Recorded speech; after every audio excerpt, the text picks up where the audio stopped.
Hello everybody, this is Sowa here, and I'm just gonna do another brief recording, another brief video of what I call the word on the road. All right, so while I am on the go, if there is something that quickly needs to be addressed, if there is something that quickly needs to be taught, so I will just take a pause and then on the road. All right, pause on the road and do some of these short videos. All right, and so I know currently I'm in a conversation about doctrinal understanding. All right, doctrinal understanding.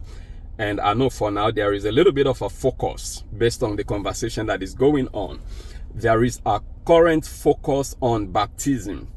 But what I'm going to do right here in this episode, I'm just going to give you like a brief overview. All right, over a decade ago, I did put together, my brief, like a brief statement. All right, less than a page. It's less than a page understanding of doctrines. All right, and I already have my notes. Okay, and I want to make this brief, so I'm not going to repeat myself.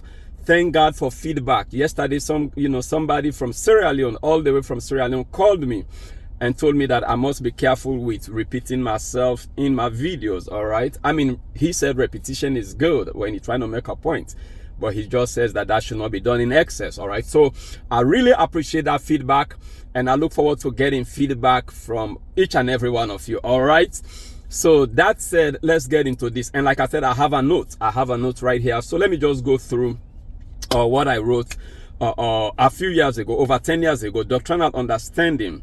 And I wrote that the essential doctrines of my faith include: 1, authority of the Bible; 2, Trinity; 3, the deity and humanity of Jesus Christ; 4, salvation; 5, baptism; 6, the priesthood of all believers. And I went forward, and wrote a brief statement about baptism. Baptism means a public declaration of one's decision to follow Jesus Christ. It symbolizes one's death to the world, burial of the old life, and being raised in new life with Jesus Christ. Let me go over that. Baptism means a public declaration of one's decision to follow Jesus Christ. It symbolizes one's death to the world, burial of the old life, and being raised, in other words, being resurrected into new life with Jesus Christ. And I went forward and made a brief statement about the mode or the method of baptism. And I wrote that the mode and method of baptism are important to me because I am convinced that baptism is not necessarily for children below the age of 12. I'm not necessarily pinpointing the age of 12, but I am referencing a stage in life when one is able to make sound decisions and being able to consider the significance of one's decisions because one has reached an age of accountability. Also, an age of responsibility. Also, I believe that baptism should be done by immersion, not sprinkling. In the name of the Father, the Son, and the Holy Spirit. Let me repeat that. The mode or the method, all right? So this is talking about the methodology, all right? I mean, of course, we talk about the methodology. Methodology is simply the analysis of method. All right, the mode or method of baptism are important to me because I am convinced that baptism is not necessarily for children below the age of 12. I am not necessarily pinpointing the age of 12, but I am referencing a stage in life when one is able to make sound decision and being able to consider the significance of one's decision because one has reached the age of responsibility. So it is not just making a sound decision on one hand, but on the other hand, it is even having to do with the ability to consider the significance of that decision. I don't have time for this today. I mean to go into that a little deeper today. I'm gonna stop right here. I know my notes continue down onto communion and things like that, all right, but the focus today is not for communion, you know, it's not for all of these other things, all right, but it is mainly, you know, like the essential. If you ever thought about what's going to be the main essential doctrines of the Christian faith, all right, and maybe you can put your own list together, and if you have your own list together, drop your own list in the comment section. But over a decade ago, I summarized that the most essential doctrines of the Christian faith. And of course, we have to be talking about doctrine, all right, because we are now in an age, you know, where everybody is bringing in everything into the teachings of the Bible, where everybody is promoting their own agenda.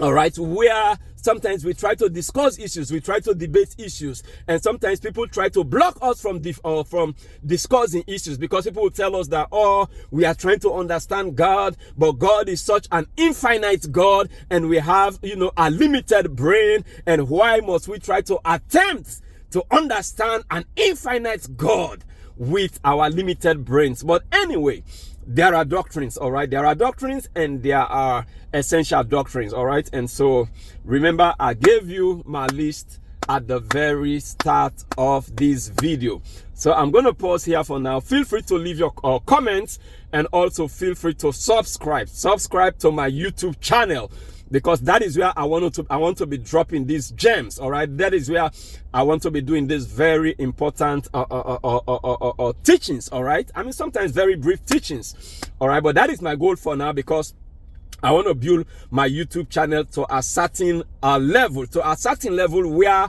I would be able to be doing live broadcast, all right. For now, I'm able to do live broadcast on Facebook, but I'm not able to do that on YouTube, all right. So if you are listening to me, find a way, all right. I think the way to actually just have a, you know, to be able to subscribe to somebody on YouTube is just by creating an email, a Gmail email address, all right. So if some of you don't have that, you know, some of you are in different parts of the world and you are not too technology savvy, and you enjoy those videos and you don't know where to get started, I think all you need to do is to create a Gmail account, gmail.com.